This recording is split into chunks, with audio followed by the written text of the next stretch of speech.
வணக்கம். உங்கள் வாத்தி அருண். இப்போ நம்ம பார்க்கக்கூடிய தலைப்பு என்ன அப்படின்னு நம்ம பார்த்தோம்னா, வாழ்க்கை தத்துவங்கள். நாமே நமக்கு துணையானால் நாடும் பொருளும் நற்புகழும் தாமே நம்மை தேடி வரும்.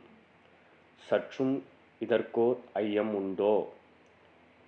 நமக்கு நாமே துணையாக இருந்துக்கிட்டு யார் உதவியும் எதிர்பார்க்காம நம்ம தன்னம்பிக்கையோடு இருந்தால் இந்த நாடும் சரி, பேர் புகழ் பணம் எல்லாமே நம்மளை தேடி வரும். இதுக்கு ஏதாவது சந்தேகம் இருக்கா அப்படின்னு கேட்குறார்.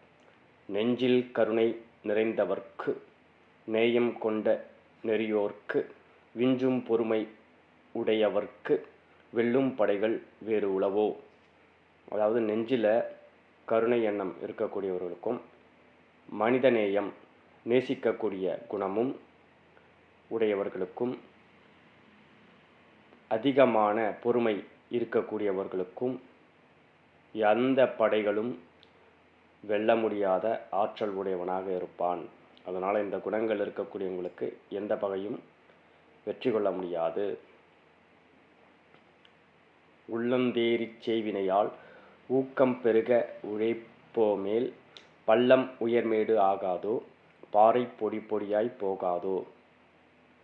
அப்படி உள்ளம் ஒரு நிலையில் இருந்து சிறப்பாக வேலை செய்தால், ஊக்கத்தோடு உழைத்தால் பள்ளமாக இருக்கக்கூடிய நம்முடைய வாழ்க்கை உயர்ந்த இடத்திற்கு போகும். மலையாக இருக்கக்கூடிய பிரச்சனைகள் கூட பொடி பொடியாய் போகும் என்கிறார். சாதி சாதி என்று நிதம் சண்டை போட்டு மண்டைகளை மோதி மோதி உடைப்பதொரு மூடச் செயல் என்று உணரீரோ. அதாவது சாதி சாதின்னு சண்டை போட்டுக்கிட்டு நீங்கள் இருக்கிறது ஒரு அறிவில்லாத செயல் என்று நீங்கள் உணரவில்லையா அப்படின்னு கேட்கிறார். வாட்டும் உலகில் வழுதறிய வாழ்க்கை துணையாம் மங்கையரை ஆட்டும் பொம்மை அடிமைகளாய் ஆக்கி வைப்பது அழகாமோ.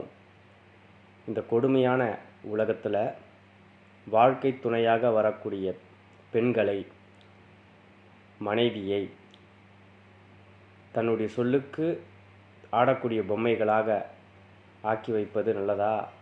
பெண்களை அடிமையாக நினைக்காதீர்கள், அவர்களுக்கும் சம உரிமை கொடுங்கள் என்று சொல்கிறார். கால நிதியின் கதியதனில் கடவுள் ஆணை காண்பீரேல் ஞால மீது சுகமெல்லாம் நாளும் அடைந்து வாழ்வீரே.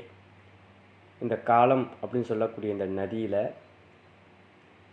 கடவுள் உடைய உண்மையான ஆணை என்ன என்று அறிந்து கொண்டால் இந்த உலகத்தில் இருக்கக்கூடிய சுகமெல்லாம் நாம் பெற்று அடைந்து வாழ்வோம்.